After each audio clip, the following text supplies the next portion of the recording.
"Hold my hand," he whispered, "or you'll never leave this room alive." Clara Hayes froze, the empty glass trembling in her grip. Around them, club ether pulsed with Friday night chaos. Bodies pressed 3 deep at the bar, bass notes hammering through the floor, strobe lights cutting the darkness into fragments. But in that moment, the noise seemed to fade into a distant hum. The man who'd been following her all night, bourbon breath, expensive suit, hands that grabbed instead of asked, stood 5 feet away, his face darkening with rage. And between them stood Liam Callahan, club owner, her employer, a man she'd seen maybe twice in 4 months, always at a distance, always surrounded by others who moved like shadows. His hand extended toward her, palm up, not a demand, an invitation. But his words, those quiet, certain words, held the weight of absolute truth. Clara was 24 years old. She'd been working this job for 16 weeks, pulling double shifts to cover hospital bills she couldn't afford. She'd learned to deflect drunk customers, to smile through harassment, to survive in spaces that didn't respect her. But this was different. This was a choice that would change everything. She placed her hand in his. His fingers closed around hers, warm, steady, careful. He drew her away from the bar, away from the man whose face had gone pale at Callahan's appearance, away from the moment that could have turned dangerous. The crowd parted without being asked. Liam's other hand settled at her waist, and suddenly they were dancing, slow and deliberate in a club that thrived on frenetic energy. "What are you doing?" Clara breathed. "Making him believe you're taken." His voice was low, meant only for her. "So he understands you're protected." Her pulse hammered against her ribs. "You didn't have to, I know." His gray eyes held hers with unsettling intensity. "But I'm going to anyway." The music shifted to something slower, something that had no business existing in a place like this. Liam guided her through a turn with effortless precision, his hand at her waist, an anchor she hadn't known she needed. Clara had been drowning for months, working, worrying, watching her younger brother fade day by day from an illness they couldn't afford to treat. She'd forgotten what it felt like to be held, to be safe even for a moment. "You're Clara," he said, not a question. "How do you know my name?" "I know everyone who works for me." His thumb brushed once across her knuckles. "And I know you work too hard." She should pull away. This was wrong on 17 different levels. He was her boss. This was unprofessional. This was... But his hand at her waist felt like the first solid thing she'd touched in months. "I need the hours," she said finally. "I know." Around them, the club continued its chaotic rhythm. But here, in this small circle of space, time moved differently. Clara felt the strength in his grip, saw the weariness in his eyes that mirrored her own, and understood with sudden clarity that this man carried burdens too. Different burdens. Darker, perhaps, but burdens nonetheless. The song ended too soon. Liam stepped back, his hand leaving her waist, but his fingers lingered on hers for one heartbeat longer than necessary. "Get home safe, Clara." Then he was gone, melting back into the VIP section like smoke returning to shadow. Clara stood on the dance floor, her hand still warm from his touch, her mind spinning with questions she didn't know how to ask. The drunk customer had disappeared.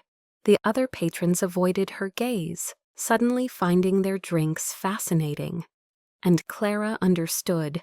Something had just shifted. Some invisible line had been crossed. She didn't know what it meant yet. She wouldn't for a while. But later, much later, she would look back on this moment and realize this was when her carefully ordered life began to unravel. This was when everything changed. Sunday morning arrived gray and cold. Clara sat at her kitchen table in the small South Boston apartment, staring at her phone. The text had appeared 20 minutes ago, and she'd read it at least 20 times. Unknown number. Did you get home safe? Outside, traffic hummed through narrow streets. The radiator hissed. Her coffee had gone cold in the mug, but she couldn't seem to move. It was him. It had to be. But how did he have her number? Clara? Ethan's voice drifted from the bedroom, rough with sleep. You awake? She locked her phone quickly. Yeah, morning. Footsteps shuffled, and her brother appeared in the doorway. 21 years old, too thin, wearing an oversized hoodie that made him look even more fragile. Dark circles shadowed his gentle brown eyes. Ethan, the reason she'd left nursing school. The reason she worked 6 nights a week, serving drinks to men who thought money bought them anything. The reason she kept breathing when exhaustion threatened to drown her. Her baby brother, dying by inches from a genetic heart condition they couldn't afford to fix. Doctor appointment at 10, right? He said, settling into the chair across from her. Clara's stomach tightened. Yeah, Boston General. More blood work? And a consult with Dr. Patel about the transplant list. She stood, busying herself at the coffee maker to avoid his eyes. Want breakfast? Just toast. I'm not really hungry. He paused. Clara, we need to talk about... No. You don't even know what I was going to say. Yes, I do. And the answer is still no.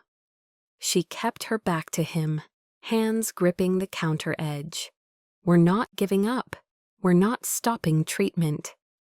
Silence stretched between them, heavy with things neither wanted to say. Dr. Patel says I have maybe 6 months, Ethan said quietly, without a transplant, and we both know I'm not high enough on the list. We're $300,000 in debt, Clara. The waiting list. We'll figure it out. There's nothing to figure out. The math doesn't work. It never did. Her phone buzzed. They both looked at it. Unknown number. I know about Ethan's appointment at 10. Marcus will drive you. The car's outside. Clara's breath caught in her throat. Who is that? Ethan leaned forward, concerned. She couldn't answer. Because suddenly she understood. Liam Callahan knew where she lived, knew about her brother's condition, knew their schedule, knew everything. Clara? Ethan's voice sharpened.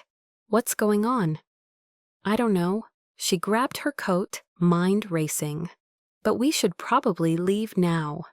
When they stepped outside 15 minutes later, a black sedan waited at the curb, engine idling. A tall man in a dark suit stood beside the rear door, expressionless, radiating quiet competence. He nodded once when he saw them. Miss Hayes, I'm Marcus, Mr.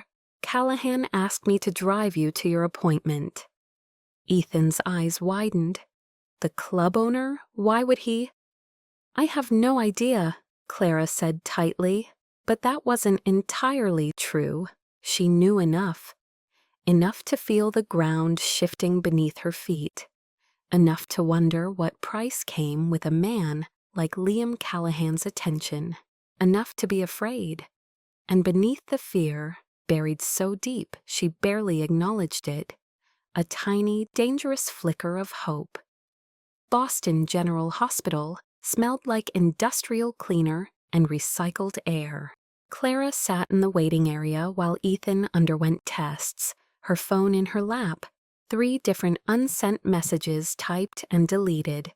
Thank you felt insufficient. Why are you doing this felt intrusive. Please leave us alone felt ungrateful. In the end, she sent nothing. Clara Hayes, she looked up. A hospital administrator stood nearby, tablet in hand, expression professionally neutral. Yes? Could you come with me, please? There's something we need to discuss about your brother's account. Clara's heart dropped into her stomach. Is something wrong with Ethan? He's fine. This is about billing. They walked to a small office off the main corridor. The administrator closed the door, gestured to a chair. Miss Hayes, I wanted to inform you that the outstanding balance on your brother's account has been cleared. The room tilted sideways. What? $312,000, paid in full this morning by an anonymous donor through the Boston Heart Foundation. The woman's voice softened slightly. All current charges and future treatment costs for the next 18 months have been covered. I wanted to assure you everything is legitimate and properly documented. Clara couldn't breathe. Who paid it? I'm not authorized to disclose donor information, but I can tell you this rarely happens. Your family is very fortunate. Fortunate. Clara left the office on unsteady legs, her hands shaking, her mind unable to process what she'd just heard. $300,000 gone, erased like chalk marks in rain. She found Ethan in the recovery area, groggy but smiling after his procedures. Dr. Patel says my levels are stabilizing, he said. That's good news, right? Ethan. Her voice came out wrong, too high, too tight. Someone paid our bills, all of them. His smile faded. What are you talking about? The hospital debt, someone cleared it, every penny. Understanding dawned slowly across his face, followed by something that looked like hope. The club owner? Clara didn't answer, couldn't. Because at that moment, she saw him. Liam Callahan stood in the corridor outside the cardiac wing, talking quietly with a doctor in a white coat. He wore charcoal gray today, no tie, looking somehow both out of place and perfectly at ease in the sterile hospital environment. As if sensing her stare, he turned. Their eyes met across 30 feet of linoleum and fluorescent lighting. He said something to the doctor, then walked toward her with that same unhurried certainty she remembered from the dance floor. No apology in his stride, no hesitation. Miss Hayes, don't. The word came out harder than she intended. Don't Miss Hayes me like we're strangers. What did you do? I made a donation to an organization that supports cardiac patients. His expression revealed nothing.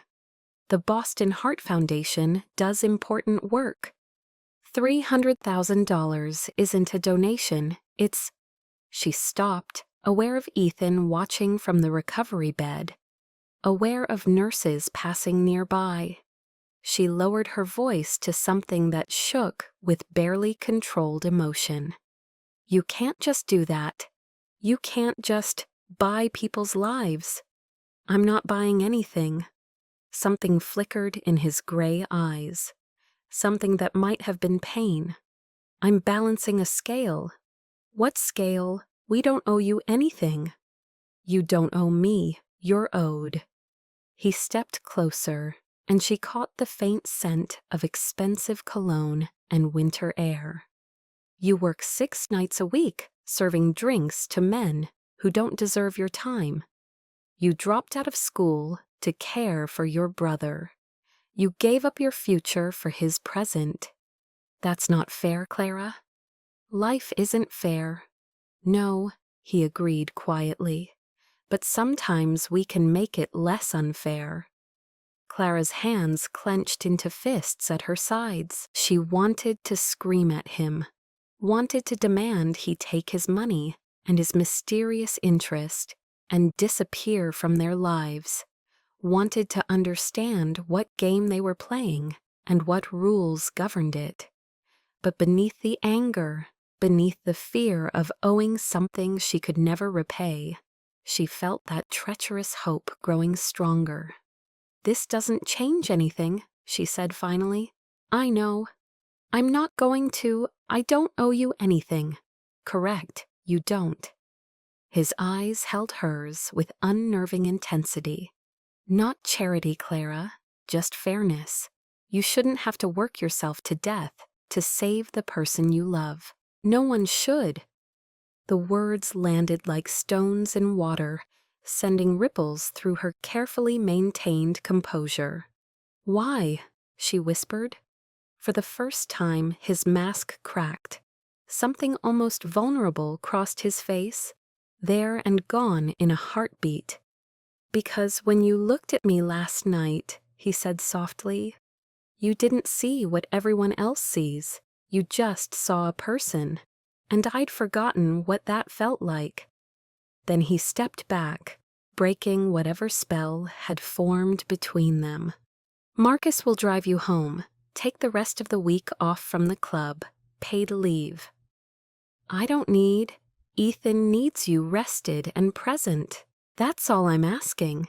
He glanced past her to where her brother watched with wide eyes.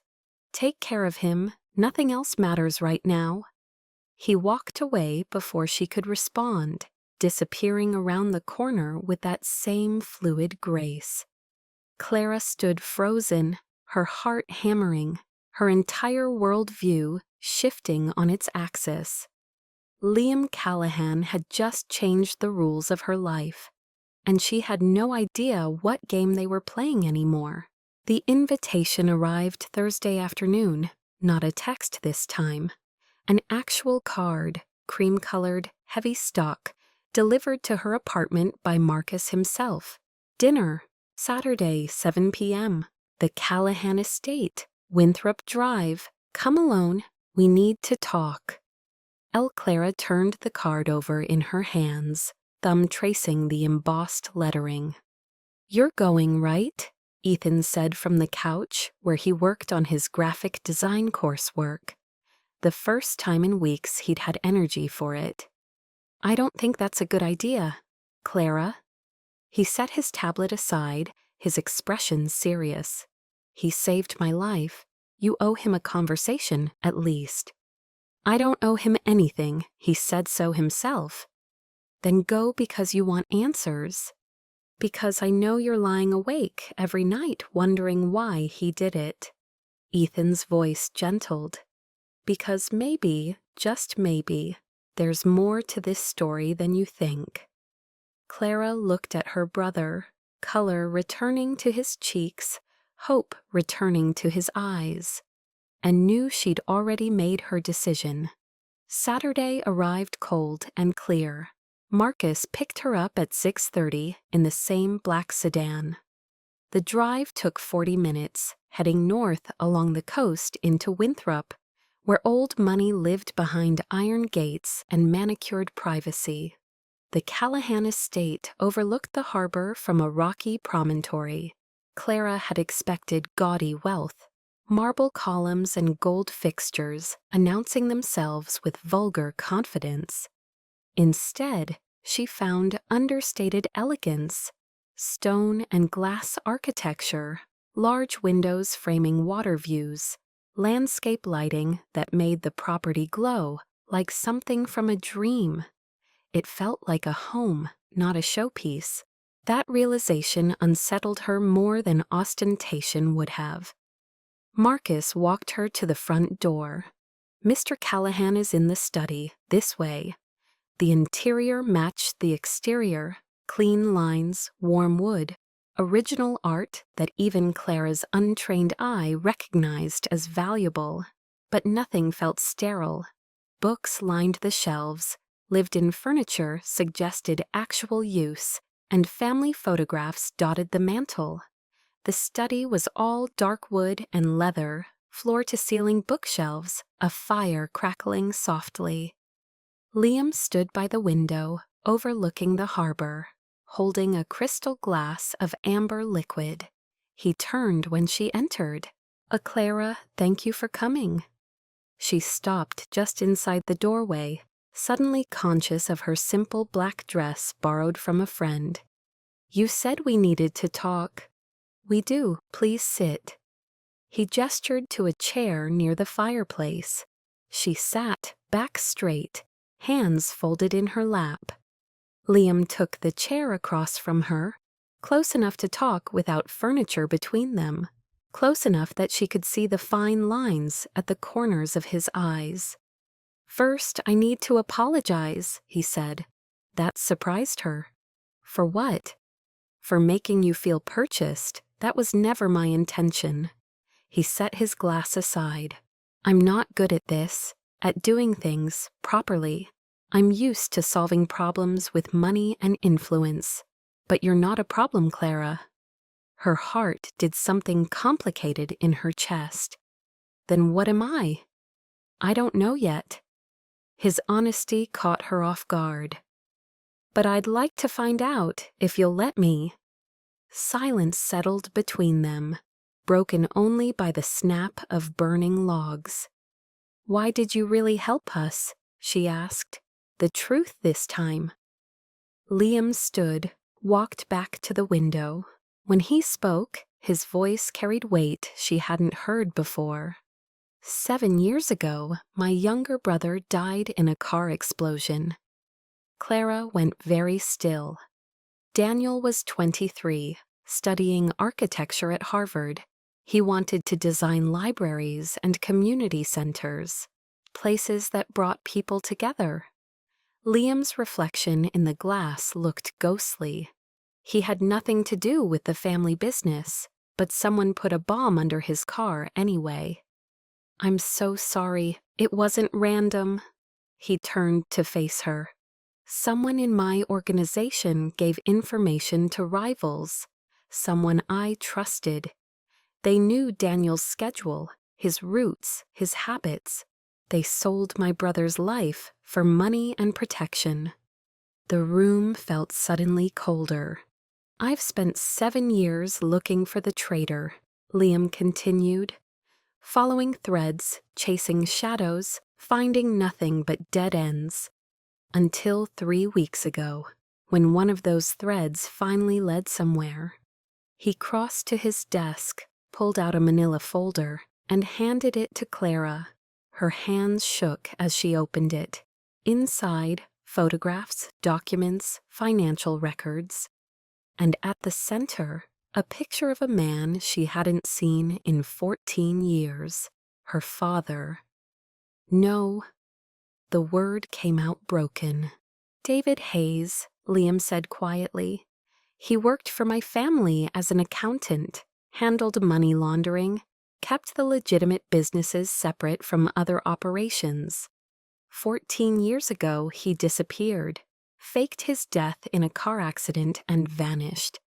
Clara couldn't breathe. "You're lying." "I wish I were." "He died. My mother identified. She saw the body." "She identified someone else. I'm sorry, Clara, but your father is alive." Liam knelt in front of her chair, bringing his eyes level with hers. "And he took something when he ran. Encrypted files. Evidence. Proof of who betrayed my brother." The world collapsed inward. Everything she'd believed. Everything she'd mourned. The father she'd lost at 18. The man she'd cried for. The grief that had helped kill her mother. All a lie. "Why are you telling me this?" Her voice barely functioned. "Because I need your help finding him." Liam's expression held regret and determination in equal measure. "And because you deserved to know the truth before I asked. Sometimes the past refuses to stay buried, and sometimes the truth is the most dangerous thing you can uncover.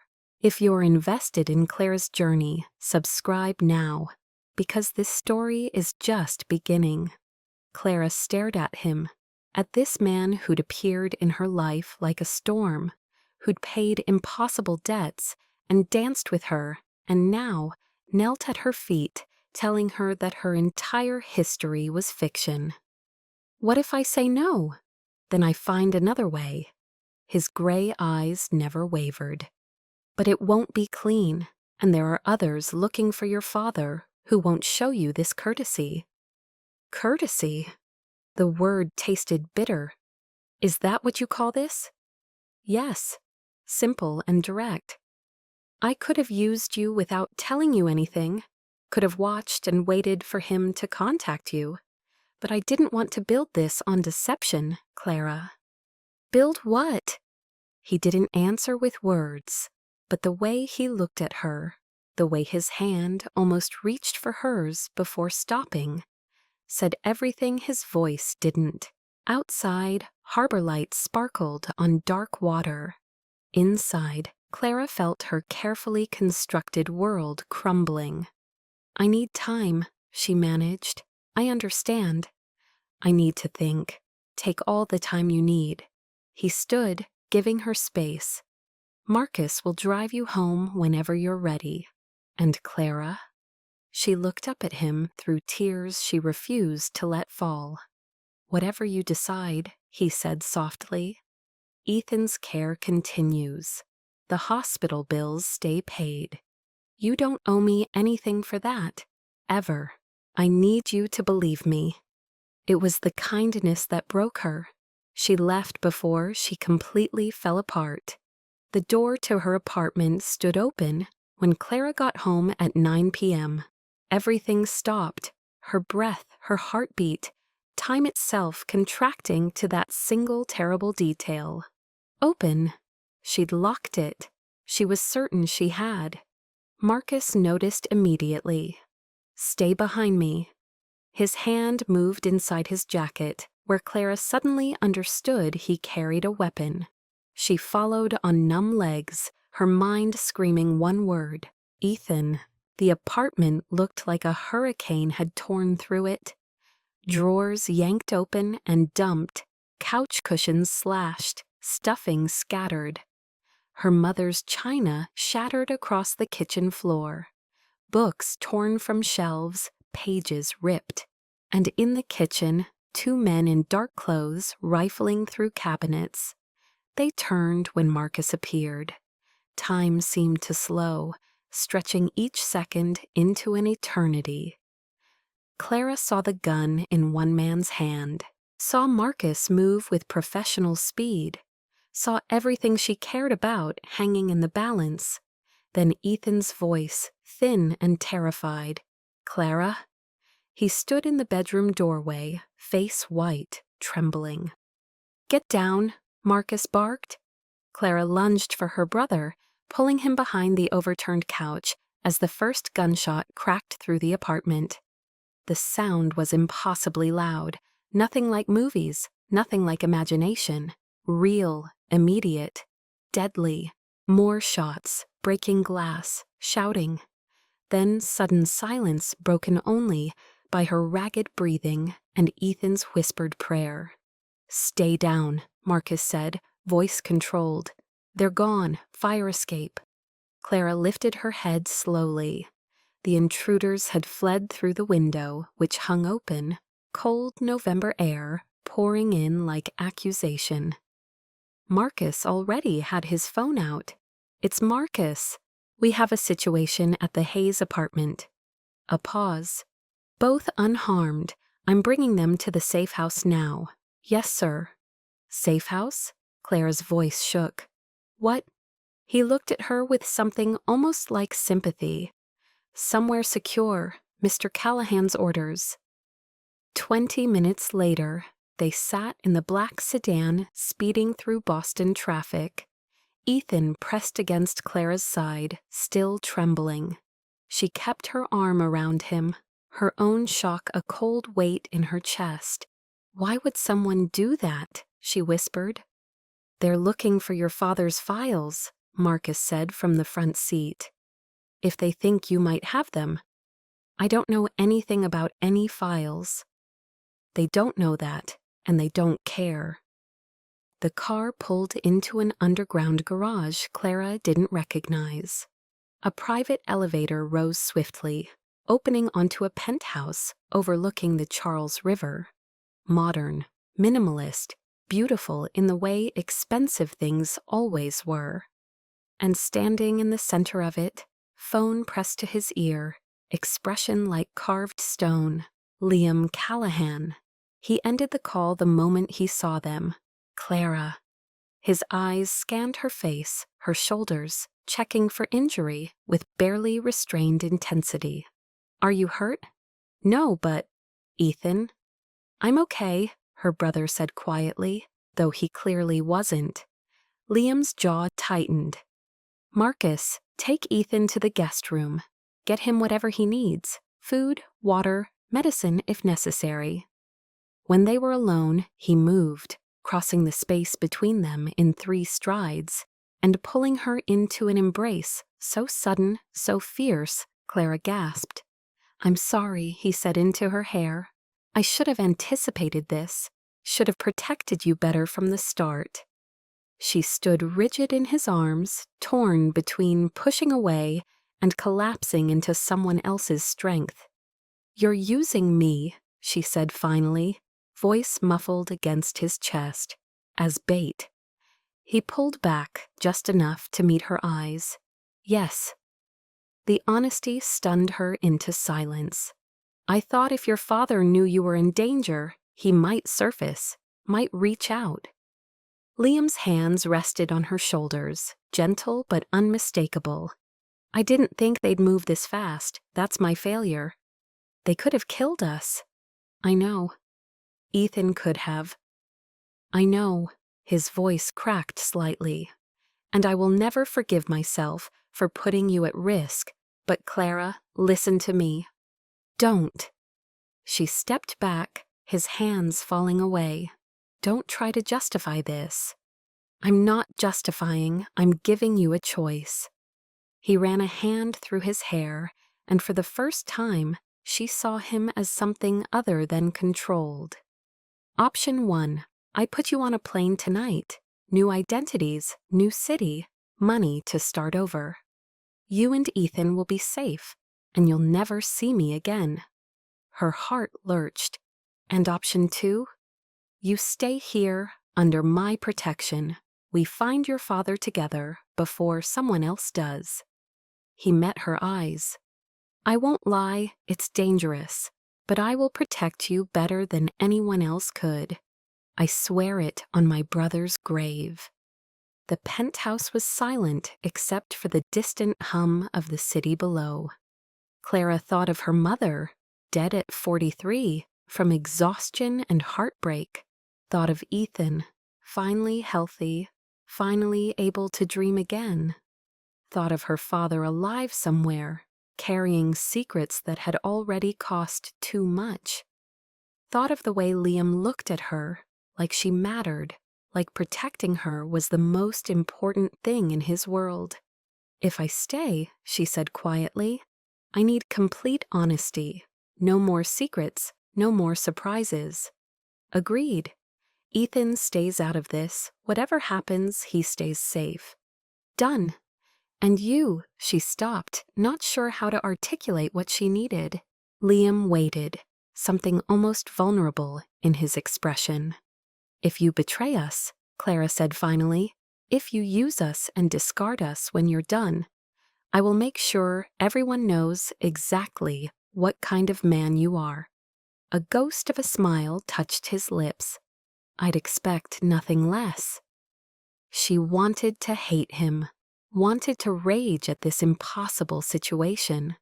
But when he looked at her like that, like she was brave instead of terrified, strong instead of breaking, something shifted in her chest, something dangerous, something that felt almost like trust. We stay, she whispered, and the world tilted in a direction she couldn't predict. But this time she wasn't falling alone. 2 a.m. in the penthouse felt like existing outside reality. Clara couldn't sleep. Too much adrenaline, too many questions. Ethan was safe in the guest room with Marcus stationed outside his door. The city sprawled below, 10 million lights marking 10 million ordinary lives, untouched by mafia accountants and encrypted files. She stood at the floor-to-ceiling windows wrapped in a borrowed robe, trying to make sense of the past 12 hours. Can't sleep either? She turned. Liam stood in the doorway to his bedroom, wearing dark pants and a white t-shirt that somehow made him look more human than any expensive suit. Too much to process, she said. He moved to the kitchen with quiet efficiency. Tea? Coffee? Tea would be good. They sat on opposite ends of the large sectional, mugs warming their hands, the silence more comfortable than it had any right to be. I owe you another apology, Liam said. You've apologized 4 times now. Still doesn't feel like enough. Clara studied him over her mug. In the low light, the hard edges softened. He looked tired, bone-deep weary in a way money couldn't fix. Tell me about your brother, she said quietly. Not the investigation, him. Who he really was. Liam's expression shifted. Why? Because I need to understand why this matters so much. Why you'd risk everything for revenge. He was quiet for a long moment, firelight playing across his features. Daniel used to leave architectural sketches everywhere.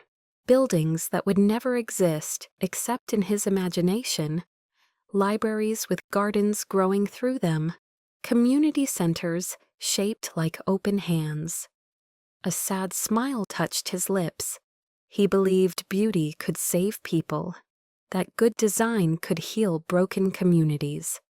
He sounds like an inspirational person, Clara said softly, remembering the word she'd been asked to include.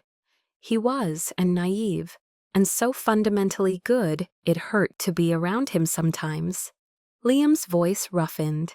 I grew up knowing I'd take over the family business, knowing what that meant, the compromises, the moral gray areas. But Daniel got to be pure, got to believe in making the world better. You protected him. Tried to, failed. He set his mug down carefully. The night he died, he was supposed to come to a family dinner. But he called, said he was working on a project, asked if he could skip it just this once. Liam's hands clenched. I said yes, told him to follow his passion. That family would understand.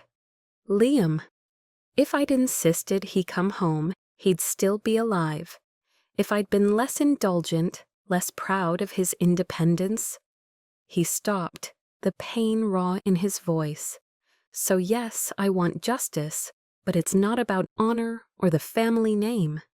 It's about the fact that I failed him when it mattered most. Clara's chest ached. She recognized that guilt intimately.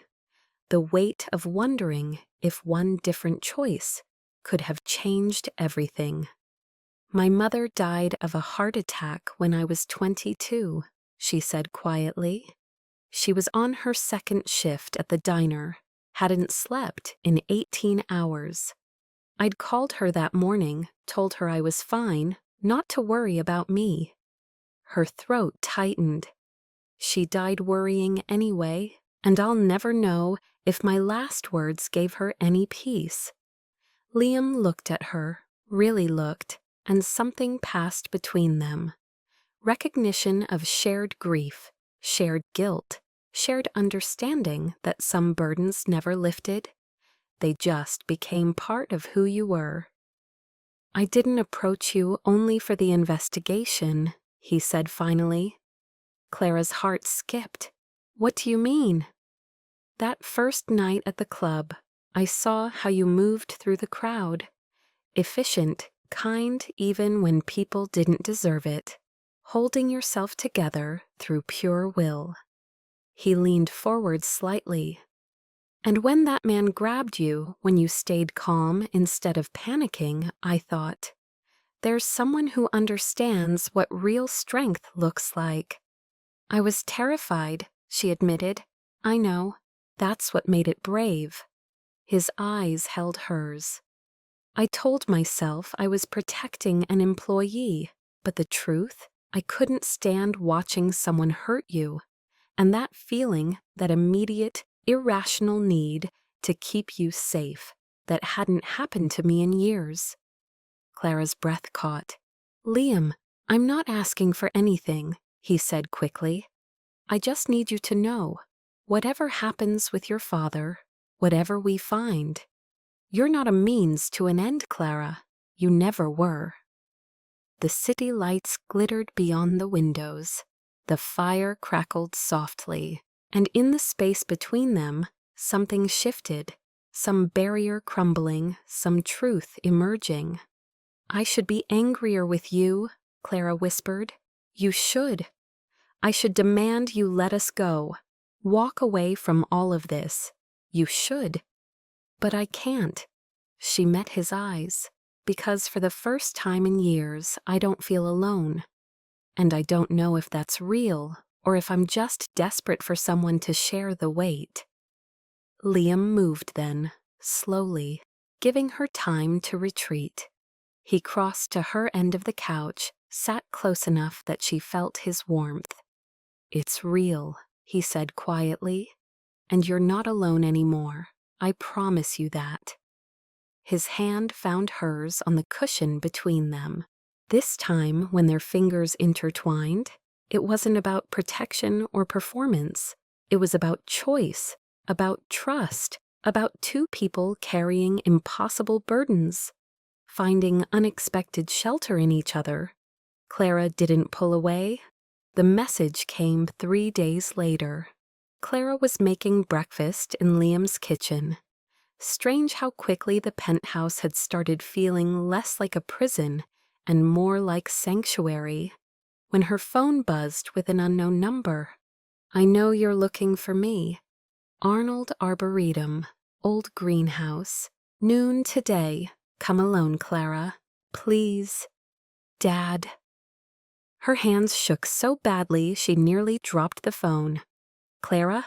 Liam appeared in the doorway, already dressed in dark slacks and a crisp white shirt. He took one look at her face and crossed to her immediately. What happened? She held out the phone wordlessly. His expression went very still as he read. Then, it's a trap. Maybe, but it's also my father. Which is exactly why it's dangerous. He set the phone down carefully. Clara, think about this. Someone broke into your apartment looking for files. That same someone likely knows about you and your father. If they've found him, then I need to see him before they do. She met his eyes. Liam, he's been hiding for 14 years. If he's risking contact now, it means something. It means he's desperate. Desperate people make mistakes. Or maybe, her voice cracked. Maybe he heard I was in danger and he's trying to protect me. Maybe he's still my father, despite everything. Liam studied her for a long moment. Then he pulled out his own phone. Marcus, we have a situation. Arnold Arboretum, noon. I need full surveillance and 3 extraction teams positioned. A pause. No, she's not going alone, neither am I. He ended the call and looked at Clara. If we do this, we do it smart. You'll go to the meeting, but I'll be close. Marcus and his team will be positioned throughout the Arboretum. At the first sign of trouble, you pull us out. I understand. Clara's hands steadied. Thank you. Don't thank me yet. His jaw tightened. If your father betrayed my family, if he had any part in Daniel's death, then we'll face that truth together. She stepped closer, her hand finding his. But I need to know, Liam. I need to hear it from him. His fingers tightened around hers. I know. The Arnold Arboretum stretched across 281 acres of gardens and nature, quiet even on a Tuesday afternoon. The old greenhouse sat at the far edge of the property, a Victorian-era glass structure slowly being reclaimed by the plants it once housed. Clara walked the path alone, as instructed, though she knew Liam watched from somewhere nearby. Her father stood inside the greenhouse, backlit by filtered sunlight through grimy glass. 14 years. But she recognized him immediately, older, grayer, wearing the weight of exile in the slump of his shoulders. But still her father, still the man who'd taught her to ride a bike, who'd read her bedtime stories, who'd disappeared and let her believe he was dead. Clara. His voice broke on her name. God, you've grown up. You look so much like your mother. She stopped 10 feet away, maintaining distance. Why did you do it? Why let us think you were dead? To keep you safe. He moved toward her slowly, hands raised like approaching a skittish animal. I made enemies, sweetheart, dangerous people, if they knew I had a family. So you made us mourn you instead. You let Mom work herself to death, thinking she was alone? Pain crossed his face. Your mother knew. I contacted her once, told her I was alive. Begged her to bring you and Ethan and disappear with me. She refused. Said she wouldn't raise her children in hiding. Clara's world tilted again. She knew. She chose you over me, over us, and she was right to. David Hayes's eyes filled with tears. I'm sorry, Clara. I'm so sorry for all of it. The Callahans, Clara forced the words out. Liam says you worked for them, that you have files about his brother's murder. Her father's expression shuddered. Liam Callahan sent you here. No, I came because you're my father, and I deserve answers. She stepped closer.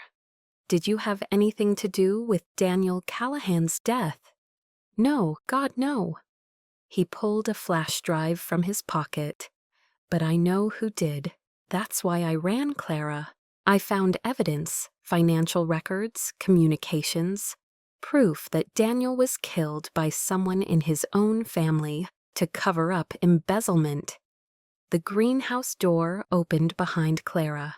Liam stepped inside, Marcus at his shoulder. David's face went pale. You brought him here. She didn't bring me, Liam said quietly, moving to stand beside Clara. I brought myself, because unlike you, I don't let people I care about walk into danger alone. You care about her? David's voice held bitter understanding.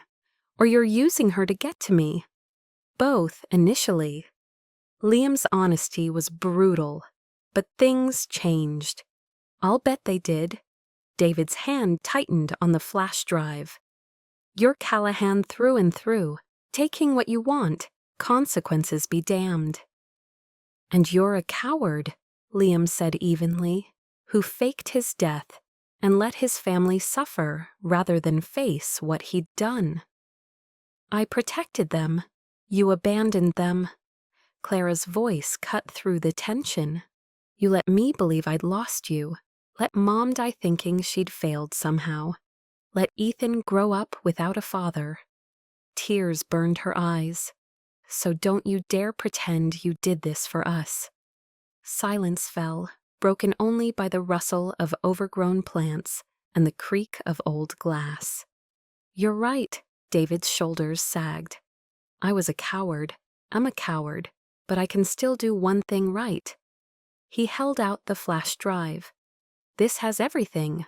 Proof that Michael Callahan, Liam's uncle, the family CFO, embezzled $18 million over 6 years. Daniel found discrepancies in the books. He was going to tell your father. He looked at Liam. Michael had him killed, made it look like rival families to hide his own crime. Liam went very still, his face draining of color. My uncle. I'm sorry. David's voice gentled. I know you trusted him. He raised me after my father died. Liam's words came out mechanical, shock settling over him like frost. He was at Daniel's funeral. He helped me search for answers. He stopped, something breaking behind his eyes. Clara reached for his hand instinctively. He gripped her fingers like a lifeline. "Where is Michael now?" Marcus asked from the doorway. "I don't know, but if he finds out these files still exist." David looked at his daughter. "Clara, you need to run. Both of you. He'll kill anyone who threatens to expose him." "I'm not running," Liam said, his voice hardening into something cold and absolute. "Not anymore." "Then you're a fool." David stepped forward. "Michael Callahan doesn't leave loose ends. He killed his own nephew. What makes you think? Because I'm not Daniel." Liam's eyes met David's. "And I won't let him destroy anyone else I love." The words hung in the greenhouse air. Clara's breath caught. "Anyone else I love." "Take the drive," David said quietly, pressing it into Clara's hand. "And please, keep her safe. Whatever your family did, whatever I did, she's innocent in all of this." "I know," Liam said, "and I'll protect her with my life if necessary." "It might be necessary." David looked at his daughter one last time. "I love you, sweetheart. I know I have no right to say it, but I always have." "Dad," Clara's voice broke, "don't follow me. Don't try to find me again." He backed toward the rear entrance. "If Michael comes after anyone, let it be me. I'm the one who ran. I'm the one who took the evidence. This is my debt to pay." "Wait," Clara started forward, but Liam's hand on her arm stopped her. "Let him go," he said quietly. "He's right. The less contact you have with him, the safer you'll be." They watched David Hayes disappear into the Arboretum Gardens. 14 years of questions answered, but a lifetime of wounds still raw. Clara turned to Liam, saw the devastation in his eyes. "Your uncle." "My uncle." He looked at the flash drive in her hand. "The man who taught me to ride a horse, who told me Daniel would be proud of the man I'd become, who helped me look for his killer while knowing exactly where the guilt belonged." "I'm so sorry." "Don't be."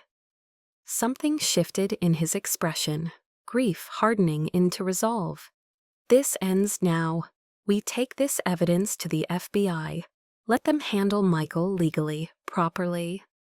And if he comes after us first, then he'll learn what happens when you threaten people I love." Liam's hand cupped her face gently, despite the steel in his voice. "I won't lose anyone else, Clara. Not you. Not Ethan. Not to my family's sins." Behind them, Marcus spoke quietly into his phone, already putting protections in place. Clara leaned into Liam's touch, the flash drive solid in her palm. Proof of betrayal, proof of murder, proof that sometimes the real monsters wore familiar faces. "What happens now?" she whispered. "Now?" Liam's thumb brushed across her cheekbone. "Now we finish this, together."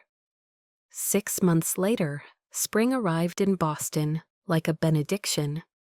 Clara stood in the staff break room of Second Chance Clinic, a community health center that provided free cardiac care to low-income families. Her nursing scrubs felt right in a way the cocktail waitress uniform never had. Through the window, she could see the garden Liam had funded. Daniel's garden, they'd named it. Architectural plants woven together in a design that felt both structured and wild, just as Daniel Callahan might have imagined. "Miss Hayes?" Dr. Patel appeared in the doorway, smiling. "Your brother's here for his 6-month checkup?" Clara followed him to an exam room where Ethan sat on the table, looking healthy in a way that still made her heart clench with grateful disbelief. 6 months post-transplant, 6 months of borrowed time that had become real life. Hey sis, Ethan grinned. Dr. Patel says my levels are perfect. Heart's functioning better than expected. That's because you're actually following instructions for once, Clara said, but her eyes burned with happy tears. Everything looks excellent, Dr. Patel confirmed. Your body accepted the transplant beautifully. You're a success story, Ethan. After the appointment, Clara found Ethan in the garden, sketching the architectural plans on his tablet. You're designing something, she observed, sitting beside him on the bench. Maybe. He angled the screen toward her. Liam asked if I'd consult on his next community center project. Says he needs someone who understands Daniel's vision. Clara's throat tightened. In the aftermath of Michael Callahan's arrest, the FBI raid, the trial that exposed decades of embezzlement and murder for hire, Liam had redirected his uncle's hidden millions toward community projects. Libraries, health clinics, youth centers, Daniel's legacy, built from the ashes of betrayal. That's wonderful, she said. He's good for you, you know. Ethan's voice gentled. I see how you look at him, how he looks at you. It's complicated. All the best things are. He bumped her shoulder. But Clara, you deserve this. You deserve someone who sees you the way he does, like you're the most important thing in his world. Before she could respond, her phone buzzed. Liam, dinner tonight? I have something to ask you. Her heart did that complicated flip it always did when she heard from him. Clara. What kind of something, Liam? The kind best asked in person. 7 p.m. Our place. Our place. The penthouse overlooking the Charles River had stopped being a safe house months ago, had become home in slow, quiet increments, her books mixing with his, her morning tea routine syncing with his coffee ritual, her laughter filling spaces that had been silent too long. 7 p.m. found her standing in front of the full-length mirror in the bedroom, smoothing her dress nervously. You look beautiful, Liam said from the doorway. She turned. He wore dark slacks and a gray button-down that matched his eyes, holding a single white rose. What's this about? She asked as he led her to the living room. The space had been transformed, candles everywhere, soft music playing. The same slow song from the club that night 6 months ago. I promised you something once, Liam said, taking her hand. That first night, I said I was making someone believe you were taken, that you were protected. Clara's breath caught. I remember. I want to make that real. He drew her into his arms, swaying gently to the music. Not because of danger, not because of protection, but because when I imagine my future, Clara, you're in every part of it. They danced in the candlelight. No crowd watching, no performance necessary. Just two people who'd found each other in the chaos and decided to build something real from the wreckage. I love you, Liam said quietly. I know it's fast. I know we've been through hell to get here, but I love you. Your strength, your compassion, the way you stand between conflict and demand peace. I love you too. The words came easily, truthfully. Even though you're frustrating and overprotective and have terrible timing. He laughed, that rare, genuine sound that transformed his face. Terrible timing? You could have led with I love you instead of I need your help finding your supposedly dead father. Fair point. He stopped dancing, reached into his pocket. Then let me try again, Clara Hayes. Liam. Her heart hammered. What are you doing? Something I should have done the first night if I'd known then what I know now. He pulled out a small velvet box. I'm asking you to stay. Not because you're safe here, not because of Ethan's medical care, but because this, us, is the first true thing I've built in years. He opened the box. Inside, a simple platinum band with a single diamond. Elegant, understated, perfect. Marry me, he said simply. Build a life with me. Help me turn my family's darkness into something worthy of Daniel's memory. Be my partner, my love, my home. Clara's vision blurred with tears. This is crazy. 6 months ago I was serving drinks, and you were... A man who'd forgotten what hope felt like. His hand cupped her face. Until you looked at me and saw past everything else. Saw me. She thought of her mother, who'd chosen love even knowing the cost. Thought of Ethan, alive because someone had chosen generosity. Thought of her father, who'd finally surfaced to protect the daughter he'd abandoned. Thought of the man standing before her, offering not just love, but partnership. Not just protection, but equality. Yes, she whispered. Yes, I'll marry you. Liam slid the ring onto her finger, then kissed her with a tenderness that held promises of forever. When they broke apart, both breathless, Clara laughed through her tears. So this is what you meant by hold my hand? This and everything after. He pulled her close again, his forehead resting against hers. For as long as you'll have me. That might be a very long time. I'm counting on it. They danced as the candles burned low and the city lights sparkled beyond the windows. Two people who'd found each other in the darkness and chosen to build something bright. Outside, spring rain began to fall, gentle, cleansing, washing away the last traces of winter. Inside, Clara Hayes, soon to be Clara Callahan, rested her head on Liam's chest and listened to the steady beat of his heart. She thought about the journey that had brought them here. The fear and danger, yes, but also the courage, the choice to trust when trust seemed impossible. The decision to build rather than destroy, to heal rather than wound. Her father was somewhere safe, protected by Liam's resources and mercy.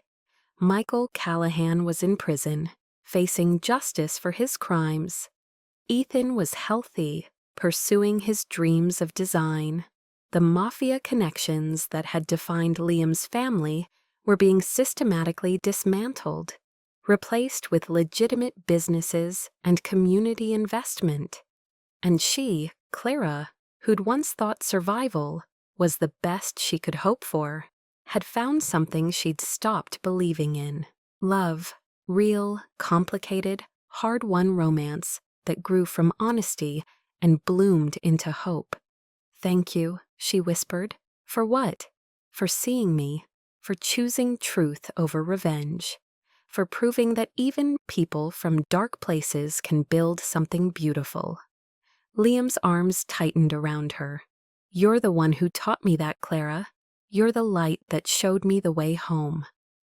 The song ended and another began, something soft and motivational, promising new beginnings. They kept dancing anyway, because this wasn't an ending. It was a beginning. This was the start of everything that mattered. Clara and Liam, bartender and boss, survivor and protector. Two wounded souls who found each other against impossible odds and decided that hope, real, fragile, powerful hope, was worth fighting for. The rain washes the streets clean. The dawn will come, as it always does.